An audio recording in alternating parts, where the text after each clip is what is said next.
अस्सलाम वालेकुम रहमतुल्लाहि व बरकातहू। खान्स अकेडमी के इस तालीमी चैनल में आप सबका खुशामदीद है, इस्तकबाल है। आज जो पर्चा हुआ है साइंस हिस्सा दुअम का, वह हम हल करने जा रहे हैं। चलिए आइए देखते हैं। उम्मीद है आप सबका पेपर बहुत अच्छा गया होगा, बहुत सही आपने लिखा होगा। तो देखते हैं। सबसे पहली खानापुरी जो है यहाँ पर वो क्या दी गई है कि डीएनए धागे की मालूमात आरएनए धागे पर इरसाल करने के अमल को ट्रांसक्रिप्शन कहते हैं। ए आंसर सही है। अब आगे बढ़ते हैं। दूसरी खानापुरी है कि जिस्म के कई टुकड़े होने के बाद हर टुकड़ा एक जानदार बनकर ज़िंदगी गुजारने लगता है। इस किस्म की तौलीद डैश कहलाती है। इसे नंबर 3, ईंधन के नामुकम्मल एहतराक की वजह से डैश गैस बनती है, वो है कार्बन मोनोऑक्साइड, CO मतलब। नंबर 4 है तकले नुमा रेशे यानी स्पेंडल फाइबर्स, ये डैश हालत में तैयार होते हैं। ये सबक नंबर 2 में आपने पढ़ा होगा। उम्मीद है आप सबकी खानापुरी सब सही होगी। फिर यहाँ पर कैल्शियम और लोहे की कमी दूर करने वाला नमक डैश तैयार होता है। तो इसका आंसर डी है, ग्लूकोनिक एसिड। ये आपकी सफ़ा नंबर 81 पर जो है टेबल, उसमें से पूछा गया है। बहरहाल अब सवाल नंबर 1 का भी करते हैं। इसमें मुतफर्रिक जूज़ अलग करना है। खुश्क करना, नमकाना, पकाना, शक्कर मिलाना। तो इसमें पकाना जो है अलग हो जाएगा। बाकी जब फलों को अलग तरीके से रखने के जो तरीके हैं, खुश्क करना, नमकाना और शक्कर मिलाना, ये अलग तरीके फलों के, और ये पकाना अलग हो जाता है, तो ये अलग होगा। और दी गई निस्बत को पहचान कर मुकम्मल करना है निस्बत। हल्केदार दूधे में केचुआ आ जाता है और चपटेदार दूधे में लीवर फ्लूक या प्लानीरिया आ जाता है। तो यहाँ पर लीवर फ्लूक या प्लानीरिया जो भी लिखेंगे आपको आंसर सही मिलेगा। सही गलत में से ये है कि भाई तंबाकू से बनी हुई अशिया की वजह से मुंह और फेफड़ों का कैंसर नहीं होता, ये गलत है, कैंसर होता है। तो और अगला सवाल है फोतों के काम लिखिए। तो फोतों के काम ये है कि मनवीय और नर मुहरे का टेस्टोस्टेरोन पैदा करना, ये फोतों के काम है। और मैं यहाँ पर पहचानना है अगले सवाल में 5वें में कि भाई मैं रेंगने वाले हैवानात और पिस्तानी हैवानात को जोड़ने वाली कड़ी हूँ, मेरा नाम बताइए। तो यहाँ पर जो है थोड़ा सा कन्फ्यूजन क्रिएट हुआ है।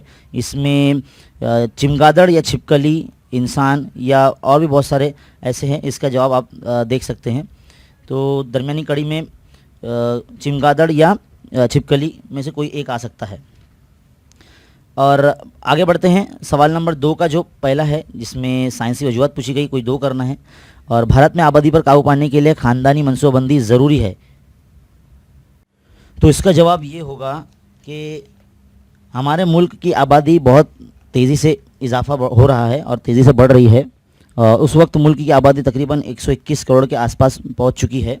और आबादी में इजाफे से बेशुमार मसाइल पैदा होते हैं, जैसे बेरोज़गारी में इजाफा या फ़ीकस आमदनी में इजाफा, कर्ज़ में इजाफा, कुदरती वसाइल में ज़बरदस्त इजाफा वगैरह वगैरह, ऐसे पॉइंट आपको लिखना है। फिर आबादी पर काबू रखकर लोगों की ज़िंदगी के म्यार में सुधार किया जा सकता है। इसलिए आबादी के धमाके पर काबू हासिल करने के लिए हमारे मुल्क को ख़ानदानी मनसूबाबंदी करना निहायती और बहुत ज़रूरी है। तो इस तरह से पहले सवाल का आंसर हो जाएगा। अब दूसरा सवाल क्या है, हम थकावट महसूस करते हैं जब जिस्मानी वर्जिश करते हैं। तो उसका जवाब कुछ इस तरह से होगा कि जब हम लगातार वर्जिश करते हैं तब खुलियात में ऑक्सीजन की कमी हो सकती है, और इसलिए इस हालत में हमारे उज़लात और दीगर नसीजे गैर ऑक्सीजनी तनफ़ुस के ज़रिए अपना तनफ़ुस का अमल अंजाम देते हैं। इस अमल में लैक्टिक एसिड तैयार होता है और ग़िज़ाई अज्जा की तकसीद के बाद पैदा होने वाले ATP के सालमात की तादाद भी काफ़ी कम हो जाती है। और इसी तरह जिस्म में तवानाई की सतह और लैक्टिक एसिड के ज़ख़ीरे में भी कमी आ जाती है, और इन तमाम अमाल की वजह से हमें थकावट सी महसूस होती है। फिर इसके बाद अगला सवाल है कि आबी बिजली की तवानाई, शमसी तवानाई और हवा की तवानाई को जदीद तवानाई कहते हैं। तो इसका जवाब कुछ इस तरह से आपको लिखना होगा कि आबी तवानाई, शमसी तवानाई और हवा की तवानाई बिलतरतीब बहते पानी, सूरज की शुआओं और बहती हवा से हासिल होती है। इनके हासिल होने के ज़राए यानी आबी ज़खायर सूरज और हवा कभी ना ख़त्म होने वाले महफूज ज़राए हैं, और ये हमेशा बाकी रहने वाले ज़राए हैं। इसके बरखिलाफ़ कोयला और अकाज़ी ईंधन जैसे तवानाई के रिवायती ज़राए के ज़खायर महदूद हैं, उनको दोबारा नहीं इस्तेमाल किया जा सकता। मुस्तकबिल में उनके ख़त्म होने का इम्कान है, और आबी बरकी तवानाई, शमसी तवानाई और हवा की तवानाई फिर से दोबारा हासिल की जा सकती है, इसलिए उनको तवानाई के तजदीदी ज़राए हम कहते हैं। अब अगला सवाल ये है बी वाला ये मुंदर झेल सवालों के जवाब लिखिए, कोई 3 करना है, वैसे हम आपको सब सारे बताने वाले हैं। मुंदर झेल जदवल मुकम्मल करने। तो आबकारी आलूदगी के जो के असर है वो क्या है। एक तो पहले हम कि भाई एक्सरे की जो ऊंची तापकारी शुआएं जब जिस्म पर पड़ती है तो कैंसर पैदा करने वाला अल्सर पैदा होता है। और दूसरा है कि भाई जिस्मानी नसीजों की तबाही होती है, जिस्मानी नसीजें ख़त्म हो जाती है। और आखिर दूसरा आप लिख सकते हैं कि बीनाई में पर नुकसानदा असर हो सकता है। और फिर जीन की तरतीब में बिगाड़ पैदा हो सकता है, ये आप लिख सकते हैं। और फिर बाद में अगला है पिस्तानिये और परिंदे के दरमियान फ़र्क है। तो यहाँ पर जो है कोई 3 करना है आपको, 2 मार्क्स का है, तो यहाँ 2 मार्क्स के लिए आप 4 पॉइंट लिख सकते हैं। तो परिंदे में आप पहला पॉइंट लिखेंगे, ये फ़िज़ाई तवाफ़ुक रखते हैं और ये जो पिस्तानी है वो ज़मीन पर रहते हैं। इसमें हम लिखेंगे कि बैरूनी ढांचों परों में तब्दील होता है और इनका बैरूनी ढांचा बालों या फर की शक्ल में होता है। इनकी मिसाल में हम लिख देंगे मोर, तोता, कबूतर, पेंगुइन। और पिस्तानी में लिख देंगे इंसान, डॉल्फिन, चमगादड़, कंगारू वगैरह वगैरह। और चौथा पॉइंट, आखिरी पॉइंट जो सबसे आसान होगा वो ये होगा कि भाई इनमें तौलीद के अमल के लिए अंडे इसमें दिए जाते हैं परिंदों में, और पिस्तानी में बराह रास्त बच्चे देते हैं। तो ये बहुत आसान तरीके से आप लिख सकते हैं। बहरहाल अभी यहाँ पर एक आफत वाली फ़ोटो आपको दिख रही है। नंबर 3 दी गई शक्ल का बगैर मुशाहिदा कीजिए और हादसा के कोई दो असरात लिखिए।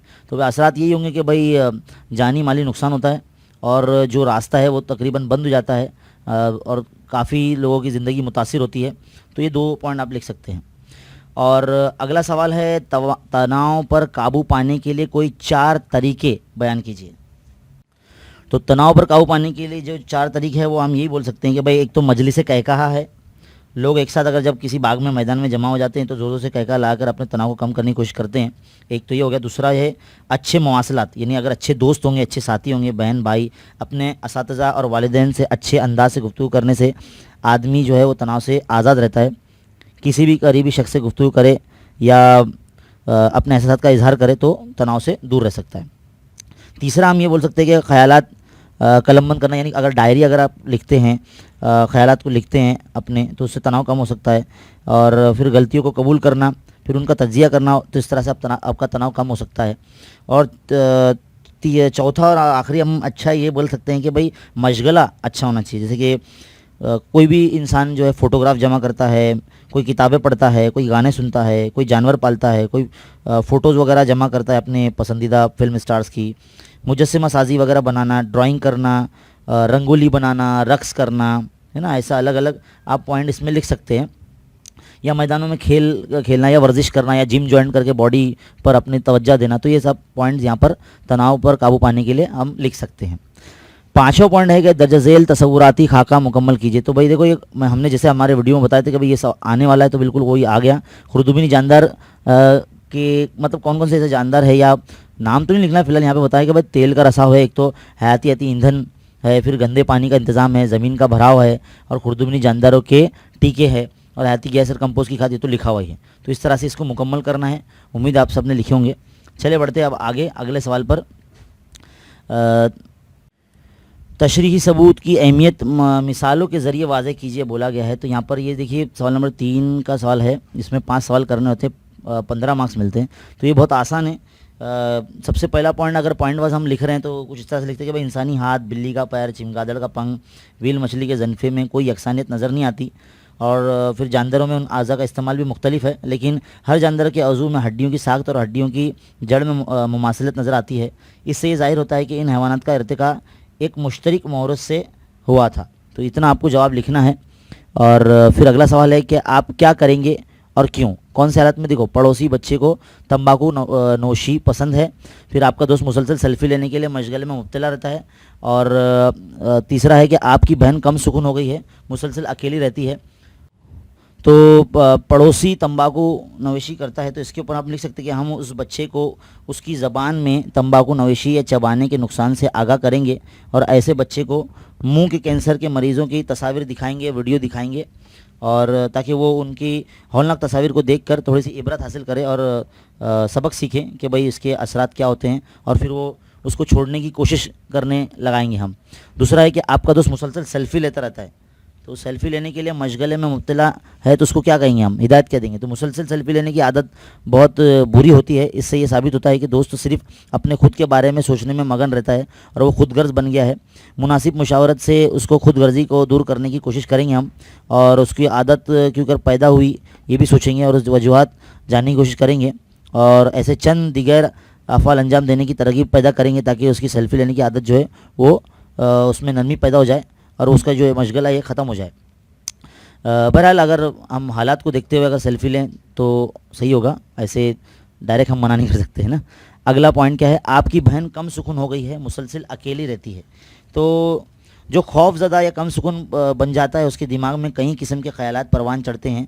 अगर यही हालत बहन में नज़र आ रही है तो उसकी हौसला अफजाई करेंगे और उसकी कम सुकूनी वजूहत मालूम करने की कोशिश की जाएगी, और इस किस्म के लोगों में उदासी कैफियत पैदा हो जाती है। इसलिए हम उसकी तन्हाई को ख़त्म करेंगे और उसकी सहेलियों को घर बुलाकर उससे बातचीत करने का उसको सिलसिला शुरू करेंगे और दूसरे लोगों से मेल मिलाप रखने के लिए उसकी हिम्मत अफजाई करेंगे। उसे मशागल की तरफ भी राग़िब करने की कोशिश करेंगे और उसे अपने पसंद के मशगले मुंतखब करने की हम कोशिश करने लगाएंगे उसको।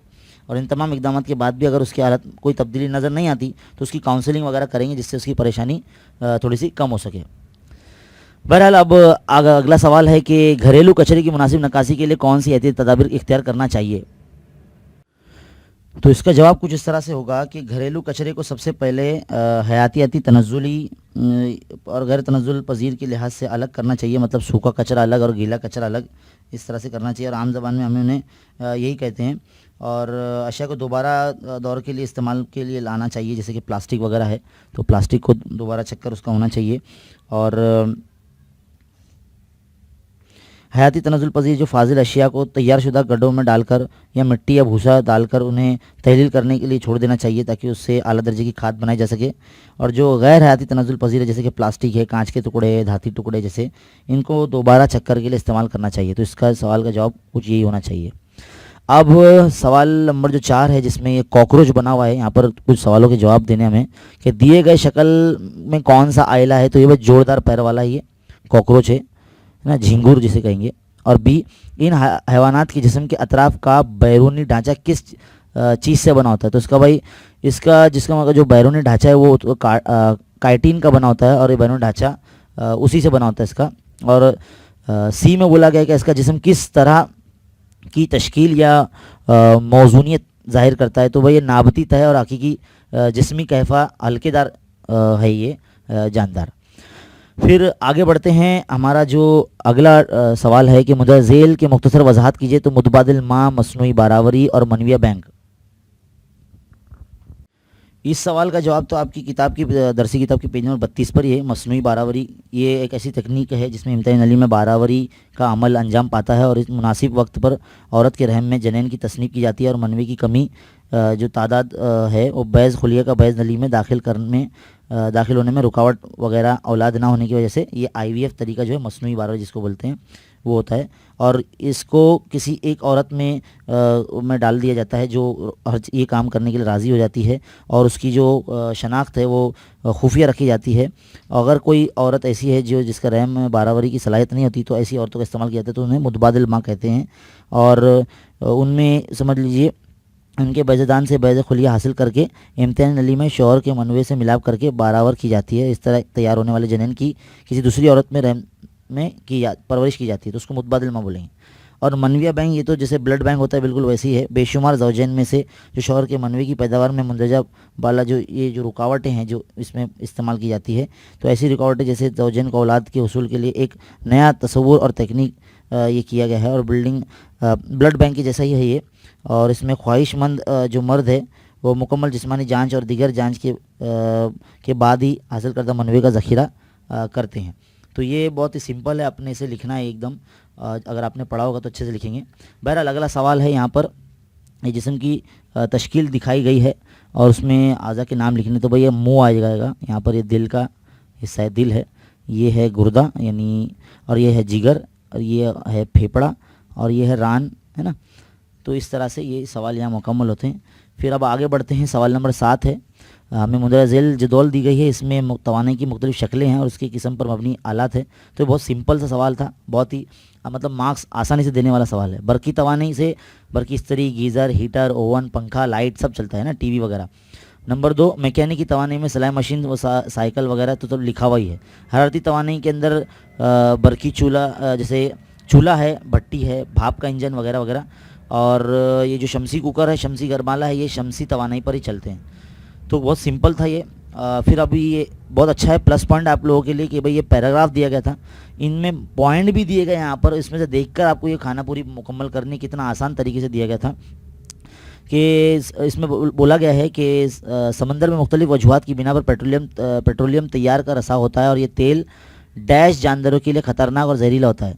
तो किन जानवरों के लिए? ये आबी जानवरों के लिए, तो यहाँ पर आबी आएगा। फिर पानी पर तैरने वाले तेल की तह को तकनीकी तरीके से, यानी ये दूसरा ऑप्शन है, यहाँ तकनीकी तरीके से दूर करने का आसान नहीं है, लेकिन अल्कीनी वोरैक्स, बार्क्यूमिनेसिस और डैश बैक्टीरिया, स्यूडोमोनास का नाम आएगा। स्यूडोमोनास बैक्टीरिया में पैराडीन्स और दीगर केमिकल को ख़त्म करने की सलाहियत होती है, जिसकी वजह से तेल की तह को ख़त्म करने के लिए उन बैक्टीरिया के ग्रो का इस्तेमाल किया जाता है और उनको कार्बोनोक्लास्टिक डैश HCB कहते हैं। तो उसका है बैक्टीरिया आएगा भाई, यहाँ पे कार्बोनोक्लास्टिक बैक्टीरिया यानी HCB कहते हैं। और HCB को हाइड्रोकार्बन को तहलील करके, यानी हाइड्रोकार्बन आएगा यहाँ पे, तहलील करके इस कार्बन का ऑक्सीजन से मिलाप किया जाता है और इस अमल को डैश और पानी तैयार होता है, यानी CO2, यानी कार्बन डाइऑक्साइड गैस तैयार होती है, तो यहाँ CO2 आ जाएगा। कितना सिंपल और आसान था ये करने का। अब बारी आती है यहाँ पर हमारे सवाल नंबर 4 की, जो आखिरी सवाल है, जो 5 मार्क्स एकदम फ्री के दिए गए हैं ऐसा लगता है। और ये एक ऐसा सवाल है जिसमें आपको पूरे मार्क्स मिल सकते हैं। माहौल के तहफ़्फ़ुज़ के लिए मुख्तलिफ सतहों पर कोशिशें की जाती है और इन सतहों पर कोशिश करने वालों का मखसूस मकाम होता है। झेल में चंद किरदार दिए गए हैं, आप इनमें से किस किरदार को पसंद करेंगे और क्यों? हर एक के 2 मकाम लिखिए। तो मैं तो आपको पूरी बताऊँगा, लेकिन आप में से कोई भी किरदार को जो अगर करते हैं, अंजाम देते हैं, तो उसमें आप क्या करेंगे उस तरह से आपको पता होना चाहिए।